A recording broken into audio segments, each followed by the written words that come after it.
Vamos ler um texto, Eclesiastes 3. Poderia recitar esse texto?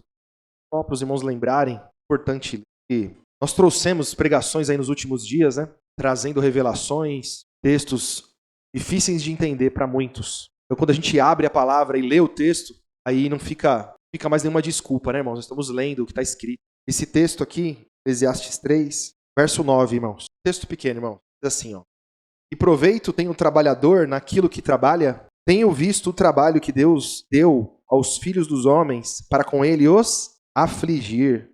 Os irmãos lembram desse texto lá em Gênesis? Quando o homem caiu, foi lançada uma maldição sobre toda a terra. Sobre o homem foi dito, né, que o homem sustentaria pelo suor do seu trabalho. O homem teria que trabalhar e quando ele produzisse, a produção dele também viria com espinhos e cardos. Não é? E aí diz o verso 11, tudo fez formoso em seu tempo. Também pôs o mundo no coração do homem, sem que este possa descobrir a obra que Deus fez desde o princípio até o fim. Então aqui esse livro foi escrito por Salomão e até hoje é lembrado e honrado, né, por muitos cristãos, não só por judeus, como um homem muito sábio. Recebeu uma sabedoria muito grande, foi o mais sábio dentre todos os homens. Glórias a Jesus, que nos revela a verdade, irmão. E fala que dos nascidos de mulher, não houve um maior do que João o Batista. Um homem simples, se vestia de pele de animais, viveu no deserto, alimentando cetos de mel silvestre. Tudo isso por quê? Porque ele anunciava a verdade e revelava o evangelho. Ele aproximou ainda mais as pessoas da salvação, da verdade, a simplicidade dele. Glória a Jesus. No mesmo texto também está escrito que o menor no reino dos céus é maior do que João o Batista. Por que isso? Porque o menor no reino dos céus, por ele pertencer ao reino dos céus, quer dizer que ele conheceu Jesus e creu em Jesus e guarda a sua palavra. Por isso ele pertence ao reino. Ele ama Deus. Então ele é portador da palavra do evangelho, do ministério da reconciliação. Então ele é um representante de Jesus nesse mundo. Uma palavra nos ensina que nós somos embaixadores. Então aqui nesse texto, o texto vem dizendo, a sequência do texto vai dizer, vai mostrar que Salomão não tinha conhecimento da verdade.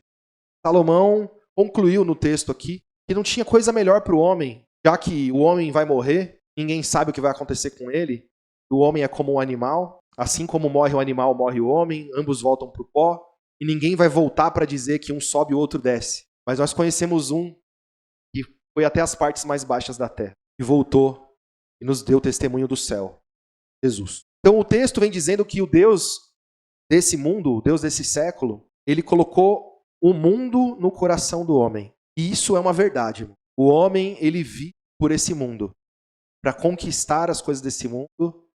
Todos nós, irmãos, a nossa carne, o nosso corpo carnal, ele deseja esse mundo. Quando nós temos algum conforto, irmãos, nossa carne fica muito feliz. Quando nós conquistamos as coisas materiais, quando nós vencemos as coisas materiais, nas coisas materiais, nosso corpo parece que fica cheio de alegria. Nossa carne deseja as coisas dessa vida. E o evangelho vem nos ensinando a não amar esse mundo. E nem o que nesse mundo há. Que quem ama esse mundo, o amor do Pai não está nele. Então aqui no texto, o texto vem dizendo que foi o Senhor que pôs o mundo no coração do homem. Mas o evangelho nos ensina que quem ama o mundo, o amor do Pai não está nele. O evangelho vem nos ensinando a amar a Deus, a amar o evangelho. Vamos lá para Marcos 12, verso 28. O Senhor Jesus tinha dado uma lição, falando sobre a ressurreição, texto anterior. E aqui ele é indagado, né? Questionado. E aproximando-se um dos escribas, que os tinha ouvido disputar, sabendo que tinha respondido bem, perguntou-lhe, qual é o primeiro de todos os mandamentos? Jesus respondeu-lhe. Irmãos, na tradução de vocês está assim? Qual é o primeiro de todos os mandamentos? O primeiro de todos os mandamentos é: ouve, Israel, o Senhor nosso Deus é o único Senhor.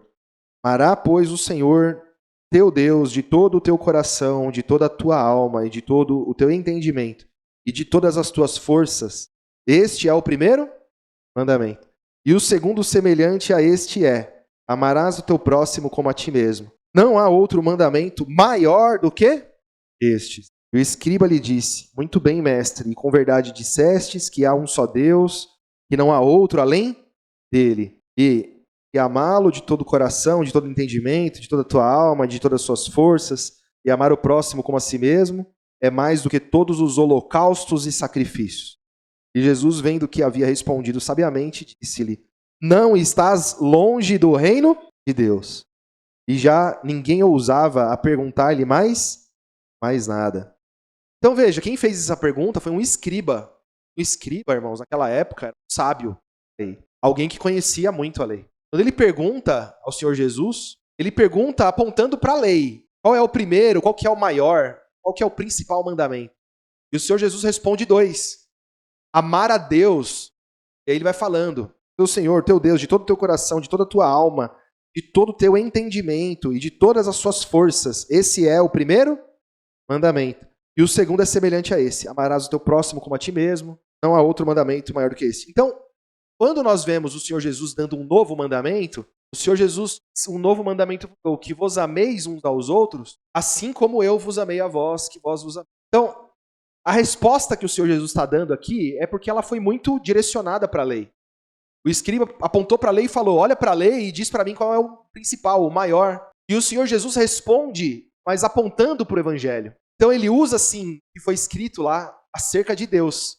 Mas o Senhor Jesus fala do Deus verdadeiro. O Senhor Jesus fala do novo mandamento: amar o próximo, que era na lei. Ele muda para amar como Jesus amou.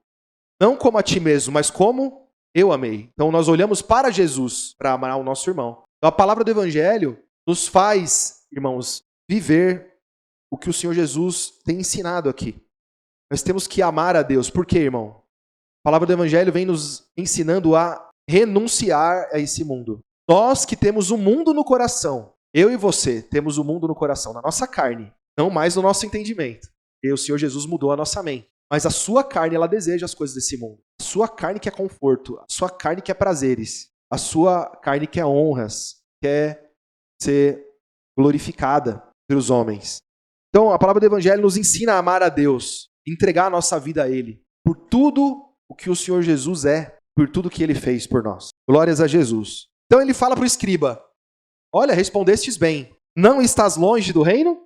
Então um homem sábio, um escriba, o Senhor Jesus falou: ó, você está perto, está chegando perto, você não está longe. Por quê? Porque ele não tinha salvação. Assim como o apóstolo Paulo disse lá em Romanos 10, Romanos 9 também, no capítulo 9, verso 1, 10, verso 1, que a oração dele por Israel era para a sua salvação, porque ele dava testemunho de que eles tinham zelo de Deus, mas não com entendimento. Aqui nós lemos falando: amar a Deus de todo o seu coração, de todo o seu entendimento. Se vocês pegarem o texto lá, vocês vão ver que o Senhor Jesus, ele reforça com algumas palavras. O texto não é exatamente. O Senhor Jesus ensina a amar a Deus verdadeiramente. Né? E isso faz toda a diferença. Tem um outro exemplo aqui, na sequência, aqui, verso 35. Falando, Jesus dizia, ensinando no templo: como dizem os escribas que o Cristo é o filho de Davi? Porque o próprio Davi disse pelo Espírito Santo: o Senhor disse ao meu Senhor: assenta-te à minha direita até que eu ponha os teus inimigos por escabelo dos seus pés. Glória a Jesus. Então veja que ele está falando o que aqui? Ele mexeu com o escriba. Veja só a frase de novo. Ó. Como dizem os escribas que o Cristo é filho de Davi. Então o que o Senhor Jesus está fazendo aqui? O Senhor Jesus está fazendo com que eles entendam que o Cristo é Senhor de Davi, não é filho de Davi. Filho de Davi, por quê?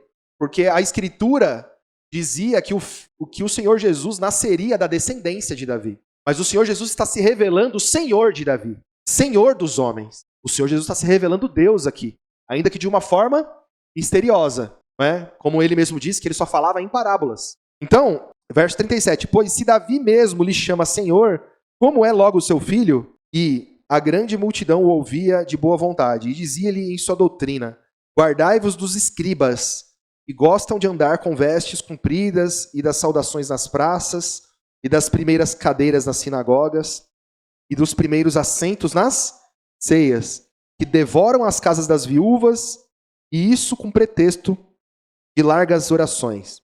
Estes receberão mais grave condenação. Então o que ele faz aqui com o escriba de novo? Ele mostra que eles, com uma aparência de que amam a Deus, de que conhecem a palavra de Deus, que se vestem de forma santa, formosa, Eles, na verdade, irmãos, eles ainda continuam amando esse mundo. Eles querem os melhores lugares, eles querem ser honrados, eles querem aparecer. No fim das contas, isso que acontece. Mas dentro deles mesmos, eles não amam a Deus. Eles amam a si mesmos. São vaidosos, soberbos. E não adianta a gente falar de escriba ou querer criticar um judeu. Estamos falando do homem. Esse é o homem que não foi convertido. Esse é o homem que não renunciou ainda o mundo, sua própria natureza. Nós éramos assim. E muitos de nós ainda temos traços dessas coisas. Temos que deixar. Por isso nós oramos, por isso nós buscamos e reconhecemos os pecados. É uma realidade, a nossa carne nos engana. Na sequência, diz assim, ó. Estando Jesus assentado de frente à arca do tesouro, observava a maneira como a multidão lançava o dinheiro na arca do tesouro. E muitos ricos deitavam muito. O que ele quer dizer? Muitos davam muito dinheiro. Os ricos davam muito dinheiro. Vindo, porém, uma pobre viúva deitou 2 pequenas moedas que valiam meio centavo. E chamando os seus discípulos, disse-lhes: verdade vos digo que esta pobre viúva deitou mais do que todos os que deitaram na arca do tesouro. Porque todos ali deitaram do que lhe sobejava. Mas esta, da sua pobreza, deitou tudo o que tinha de todo o seu sustento. Então, isso é uma coisa que acontecia e que acontece também hoje. Então, ter uma aparência, se vestir de forma diferente, querer as primeiras cadeiras, na hora de fazer alguma coisa, demonstrar que faz mais do que os outros. Então Jesus fala, né, o que você dá, outros não precisam ficar sabendo, né, entre você e Deus. Se você faz algo pelo reino de Deus e você quer aparecer, você já recebeu o seu galardão nessa vida, né? Então, os irmãos percebem que o homem, na intenção, muitas vezes, de querer fazer uma aliança com Deus, estar junto com Deus, na verdade, ele está se enganando a si mesmo, muitas vezes. Porque ele, de verdade, ele não ama a Deus. Ele ama ele mesmo, quer glória para ele. Então o Senhor Jesus está dizendo aqui, ó, tá vendo? Estão aí, ó, mostrando para todo mundo que estão dando dinheiro. Olha, esse aqui deu tanto, aquele ali deu tanto. Olha o tanto de dinheiro que aquele ali deu. E essa daqui deu 2 moedas que não dava 1 centavo. Não é? Então, irmãos, a palavra vem nos mostrando que nós verdadeiramente temos que amar a Deus. Verdadeiramente. E para você amar a Deus, você tem que entender o Evangelho. Você tem que compreender quem você é, segundo a natureza humana, ou quem você era, para entender também quem é Deus verdadeiramente. Deus de amor, Deus de misericórdia. Um Deus que se entregou para que você tivesse vida. Não é um Deus que se corrompeu, como nós ouvimos nas últimas pregações, para ficar conhecido. Mas um Deus que se rebaixou menor do que os anjos, na semelhança do pecado. Ele se submeteu a isso para que eu e você tivéssemos. Se nós não meditarmos nisso, se nós não apreciarmos isso, irmãos, pode ser que nós não venhamos a amar a Deus. Nós não podemos ser religiosos. Nós temos que profundamente meditar nas palavras, meditar no Evangelho, na realidade de quem é Deus. Deus é real. O Senhor Jesus é real. Vamos ler em Apocalipse, irmãos, 12. João, capítulo 14, o Senhor Jesus fala assim: quem me ama, guarda meus mandamentos. Eu e o Pai viremos a Ele, faremos nele guardar os mandamentos. É isso que ele fala. Não vos deixarei órfãos, voltaremos para vós, o Espírito Santo. O Senhor Jesus nos ensina a guardar. Os mandamentos é o Evangelho, irmãos. Palavras de Jesus é o Evangelho. Novo Testamento. Glória a Jesus. Aqui, irmãos, é uma visão profética. É uma visão daquilo que aconteceu com Jesus Cristo. O próprio Deus que se fez carne. O Deus Todo-Poderoso, que fez todas as coisas. E tem todo o poder. Ele se fez tão pequeno. Foi perseguido desde o ventre da sua mãe. Vejam só, verso 1. E viu-se um grande sinal no céu. Uma mulher vestida do sol, tendo a lua debaixo dos seus pés. E uma coroa de 12 estrelas sobre a sua cabeça. Estava grávida e com dores de parto e gritava com ânsias de dar à luz. E viu-se outro sinal no céu, e eis que um grande dragão vermelho tinha 7 cabeças, 10 chifres, e sobre suas cabeças 7 diademas. Diademas são coroas, tá, irmãos? Verso 4. E a sua cauda levou após si a terça parte das estrelas do céu, e lançou sobre a terra. E o dragão parou diante da mulher, que havia de dar à luz, para que, dando ela à luz, lhe tragasse filho. Veja, irmãos, que esse menino aqui, essa criança, foi gerada no ventre dessa mulher, ela já enfrentava um príncipe espiritual, que tinha tantas coroas na cabeça, que tinha sobre o seu domínio a terça parte das estrelas, como diz aqui, nós sabemos que são demônios, são anjos, contra ele. Olha só, Verso 5, e deu à luz a um filho homem, que há de reger todas as nações com vara de ferro. E o seu filho foi arrebatado para Deus e para o seu trono. E a mulher fugiu para o deserto, onde já tinha lugar preparado por Deus, para que ali fosse alimentada durante 1260 dias. E houve batalha no céu, Miguel e os seus anjos batalhavam contra o dragão, e batalhavam o dragão e os seus anjos, mas não prevaleceram e nem mais o seu lugar se achou nos... Então ele estava no céu. Aí fica bem mais claro da gente entender. Então quando o Senhor Jesus Cristo vem para esse mundo, aquele que hoje está derrotado, que ruge como leão, buscando a quem possa tragar, ele estava no céu. Ele enganava as pessoas, enganador, mentiroso. Verso 8, mas não prevaleceram e nem mais o seu lugar se achou nos... Então eles estavam nos céus. E foi precipitado o grande dragão, a antiga serpente, chamada Diabo e Satanás, que engana todo o mundo. E ele foi precipitado na terra, e os seus anjos foram lançados. Então, quem são a terça parte das estrelas? Os anjos, né? Os seus anjos, que são demônios, né? E ouvi uma grande voz no céu que dizia, agora é chegada a salvação, e a força, e o reino do seu Cristo, porque já... Perdão, irmãos, eu cortei um pedaço aqui, eu vou ler de novo. Verso 10. E ouvi uma grande voz no céu que dizia, agora é chegada a salvação e a força e o reino do nosso Deus e o poder do seu Cristo, porque já o acusador de nossos irmãos é derrubado, o qual diante do nosso Deus os acusava de dia e de noite. Nós vemos pelo Evangelho como que nós éramos acusados, se não pela lei. A lei era usada para nos acusar diante de Deus. E aí basta você entender quem deu a lei. Foram os anjos que deram a lei, né? O Evangelho nos revela. E diz o que na sequência? E eles o venceram pelo sangue. Então, acusava-nos de dia e... Mas nós vencemos como? Pelo sangue do Cordeiro e pela palavra do seu o mandamento. Quem me ama, guarda os meus mandamentos. Guarda a minha.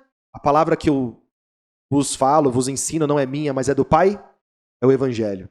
Glória a Jesus. Então nós vencemos pela palavra do seu testemunho. E não amaram as suas vidas até? Então nós aprendemos a não amar a nossa vida, irmão. Então, irmãos queridos, nós começamos aqui num texto, na sabedoria humana, dizendo que Deus colocou o mundo no coração, mas nós entendemos pelo Evangelho que não foi Deus. O homem realmente tem o mundo no coração, irmãos. A sua carne, ela ainda deseja o mundo. Se você vacilar, você vai para lá. Mas se você não amar a sua vida até a volta de Cristo, e não amaram as suas vidas até a morte, glória a Jesus. Nós receberemos, irmãos, como diz o texto, né? Glória a Jesus. Nós venceremos pelo sangue, não é porque nós conquistamos nada, mas é porque Jesus conquistou. Nós temos que amar aquele que fez tudo por nós, irmão. Faz até o dia de hoje. É Ele que nos sustenta, é Ele que nos guarda, é Ele que nos anima, é Ele que nos levanta após a queda, é Ele que nos perdoa, é Ele que tem muita misericórdia e muita graça todos os dias sobre nós, irmãos. Não fosse isso, nós estaríamos perdidos. Então temos que meditar no Senhor Jesus, meditar no seu amor, na sua verdade, irmãos. E amá-lo verdadeiramente. Ficarmos atentos, irmãos, para nós não amarmos a nós mesmos, como faziam os escribas ali no exemplo que foi citado. Amém, irmãos? Glória a Jesus. Vamos agradecer a Deus.